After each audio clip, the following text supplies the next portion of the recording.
Hello people, welcome to Sri talk. Sorry అండి, కొంచెం బిజీగా ఉండే, అందుకే వీడియోస్ ఏం రాలేదు. సో ఇప్పుడైతే కంటిన్యూస్గా వీడియోస్ అన్నీ పెట్టేస్తూ ఉంటాను.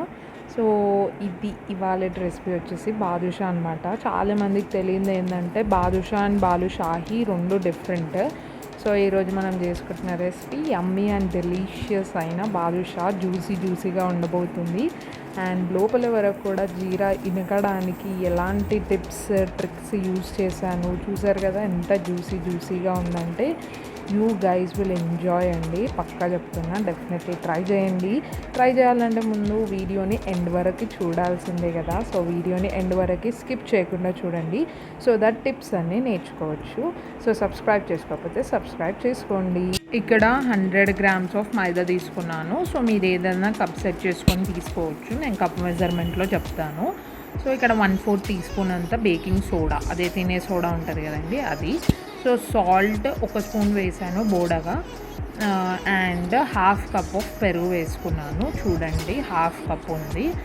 సో ఇక్కడ 1 స్పూన్ అంతా నెయ్యి వేసుకున్నాను. ఇక్కడ మీరు హోల్ నెయ్యితో అయినా చేసుకోవచ్చు, బట్ నాకు నెయ్యి ఫ్లేవర్ అంతగా నచ్చదు కాబట్టి కొంచెమే వేసాను. అండ్ మిగతా 3/4 కప్ ఆయిల్ వేసాను. సో మీరు ఆయిల్ ప్లేస్లో మొత్తం నెయ్యి అయినా వేసుకోవచ్చు, అది మీ ఇష్టము. నాకు నెయ్యి ఫ్లేవర్ అంతా నచ్చదు కాబట్టి నేను ఆయిల్తో రీప్లేస్ చేశాను. సో ఇలా క్రంబ్లీ టెక్స్చర్ రావాలి.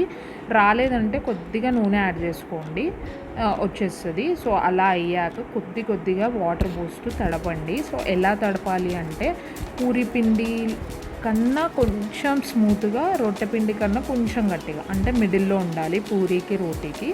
సో దట్ మన బాదుషా అనేది చాలా బాగా వస్తుంది అనమాట. సో పిండి తడపడంలోనే ఉంటుంది ఎంత గుల్లగా రావాలి ఏంటి అనేది. సో ఎక్కువ ఇలా ప్రెషర్ పెట్టి తడపకండి. సో జస్ట్ వేళ్ళతో కంబైన్ చేయండి పిండిని, అంతే తప్పించి ఇంకా ఎక్కువ ప్రెషర్ పెట్టకండి. ప్రెషర్ పెడితే ఏమవుతుందంటే అది నూనెలో వేస్తే ఉబ్బదు అండ్ ఆయిల్ ఎక్కువ పీల్చుకుంటుంది. సో జ్యూస్ అనేది లోపలికి పోదు. సో మెల్లగా తడపండి, చూసారు కదా.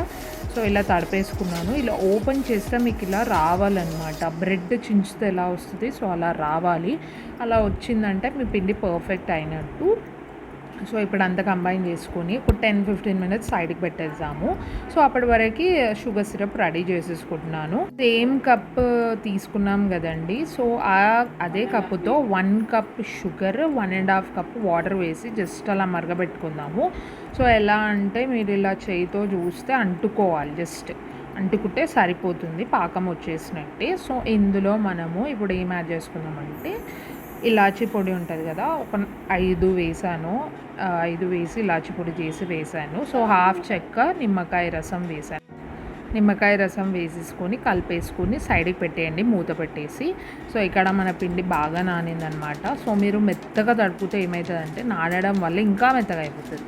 సో అందుకే చాలా జాగ్రత్తగా తడుపుకోవాలి పిండి అనేది. సో నేను చూపిస్తున్న విధానంగా ఇలా మెల్లిగా ఒత్తుకోండి, గట్టిగా ఒత్తకండి, క్రాక్స్ వస్తాయి, రానివ్వండి. అలా క్రాక్స్ వస్తేనే మన బాదుషా మంచి సెట్ అవుతుంది. సో జస్ట్ అలా కంబైన్ చేసి సైడ్కి పెట్టేసుకోండి, అదనవుతుందా. సో ఇప్పుడు ఆయిల్ వేసుకొని చిన్న మంట మీద, చాలా చిన్న మంట మీద గులాబ్ జామున్లు వేస్తారు కదా, సేమ్ అలానే. సో కొంచెం పైకి వచ్చాక మీడియం మంట మీద గోల్డెన్ బ్రౌన్ వచ్చే వరకు వేయించండి. అండ్ షుగర్ సిరప్ వేడిగానే ఉండాలి. సో ఆ వేడి దాంట్లోనే మనం ఇది వేసుకోవాలన్నమాట. సో ఎంబడే తీసేసి డైరెక్ట్ వేసేసేయండి. సో నెక్స్ట్ వాయి వచ్చే లోపల మళ్ళీ ఇవి తీసేయండి అనమాట. సో ఇమీడియట్గా ఉండాలి. సో ఇప్పుడు ఇక్కడ మీరు చూస్తున్నారుగా, మళ్ళీ ఇంకో సెకండ్ వాయి కోసం మళ్ళీ అది కాల్ చేసి వేసేసాను అనమాట. సో ఇలా చేసుకుంటే మన యమ్మీ అండ్ డెలీషియస్ అయిన బాదుషాహి రెసిపీ రెడీ అయిపోతుంది. సో మీకు నచ్చిందని అనుకుంటున్నాను. నచ్చితే డెఫినెట్లీ లైక్ చేయండి, ప్లీజ్ మన ఛానల్ని సబ్స్క్రైబ్ చేసుకోండి.